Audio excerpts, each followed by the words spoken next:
அதிமுக என்பது கடல் போன்ற மிகப்பெரிய இயக்கம்.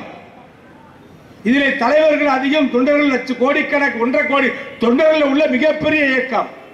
இதிலே கருத்து வேறுபாடுகள் தலைவர் இறந்ததற்கு பின்பு வரத்தான் செய்யும். எப்ப ஆட்சிக்கு வரும், எப்ப முதலமைச்சர் ஆகலான்னு தான் ஸ்டாலின் திட்டம் போறாரு ஒழிய தொழிலாளிகளை பத்தியோ, ஏழைகளை பத்தியோ, விவசாய பத்தியோ, வியாபாரியை பத்தியோ அக்கறையே அவர் கிடையாது.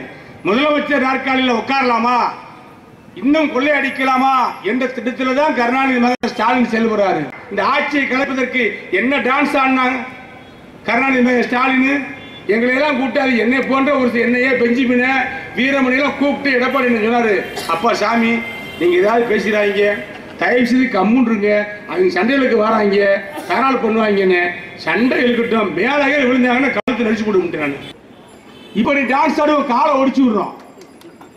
அன்னைக்கு எங்க மேல நம்பிக்கையில தீர்மானம் வந்துச்சு, எங்க பலத்தை காட்ட வேண்டிய நிலைமை இருந்துச்சு, நாங்க ஒழுக்கமா இருந்தோம், பொறுமையா இருந்தோம். இப்ப டான்ஸ் ஆடினா எங்களுக்கு டான்ஸ் ஆட தெரியாதா? நீ டான்ஸ் ஆடினா நாங்க காவிரி ஆடுவோம். என்ன வந்துருச்சு? எல்லா டான்ஸும் எங்களுக்கு தெரியும்.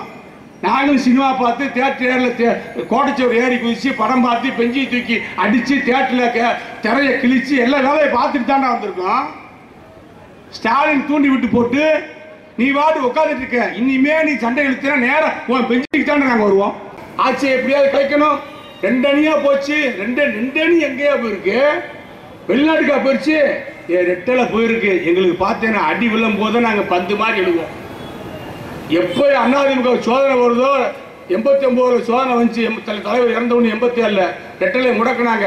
91 மிருக பலத்தோட ஆட்சியை பிடிச்சாங்க அம்மா.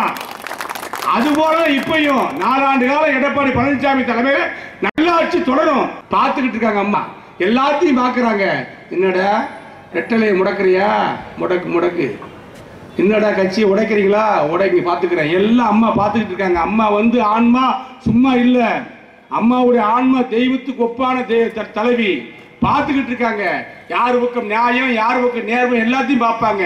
இயக்கம் ஒன்றுபடும் சொல்றது தான் அதிமுக தொண்டருடைய விருப்பம். இந்த ஆட்சி இருக்கணும்னு நினைக்கணும். நம்மளை யாரும் அரட்ட முடியாது, நம்மளை யாரும் இதை காட்டி மிரட்ட முடியாது. அதிமுககாரன் சலசலப்புக்கு அஞ்சாதவன். இவன் பணம் காட்டு நரி. யாருக்கு எதுக்கு பயப்படணும்? மடியில கணம் இல்ல, வழியில பயம் இல்ல. எதுக்கு பயப்படணும்? என்ன செஞ்சிட போற? அதிகபட்சம் போனா என்ன அறமாடு மாதிரி சுற்றுவியா? என்ன பண்ணிருக்க நீ? ஆட்சியை கெடுத்துருவோம் ஒரு பக்கம் ஆட்சி மேல் நம்பிக்கையில தீர்மானம் கொண்டு வா. 122 அதிமுக எம்எல்ஏக்கள் தெளிவா இருக்காங்க. 122 அதிமுக எம்எல்ஏக்கள் தெளிவோடும் பொலிவோடும் கரெக்டா இருக்காங்க. எடப்பாடி பழனிசாமி அவர் தலைமையிலே அதிமுக ஆட்சி பின்னடை ஓடிக்கிட்டு இருக்கு. கொடநாட்டில் ஒரு கொலை சொன்னா அதுக்கு பார்த்தீங்கன்னா அதுக்கு ஒரு கற்பனை கதை அளக்குறான். நன்றி கெட்டவன் எவனாவது செஞ்சிருப்பான், நன்றி உள்ளவன் எவனும் செய்ய மாட்டான். அம்மா புலங்கி இடம் புண்ணியத்தலம். ராமன் வாழ்ந்த இடம் தான் அயோத்தி பேர். அம்மா வாழ்ந்த இடங்கள் எல்லாம் போயஸ் கார்டனாக இருக்கட்டும், கொடனாக இருக்கட்டும், அது பூரா புண்ணிய ஸ்தலமாக அதிமுக கருதுகிறான். அங்கே ஒரு தப்பு நடக்குதுக்கு காரணமாக எவன் இருந்தாலும் அவன் தண்டிக்கப்பட வேண்டியவன், தண்டிக்கப்பட வேண்டியவன். எதை கண்டு நம்ம இதுக்கு பயப்படணும்? நம்ம தப்பு இருக்குமா?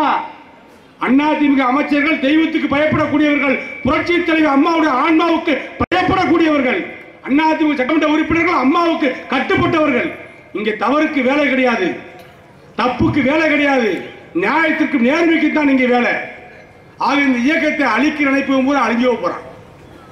இந்த இயக்கம் பிளவு விட்டு போச்சு சேர நினைக்கிறாங்க. சேர்ந்துடும், உறுதியா சேர்ந்துருங்க.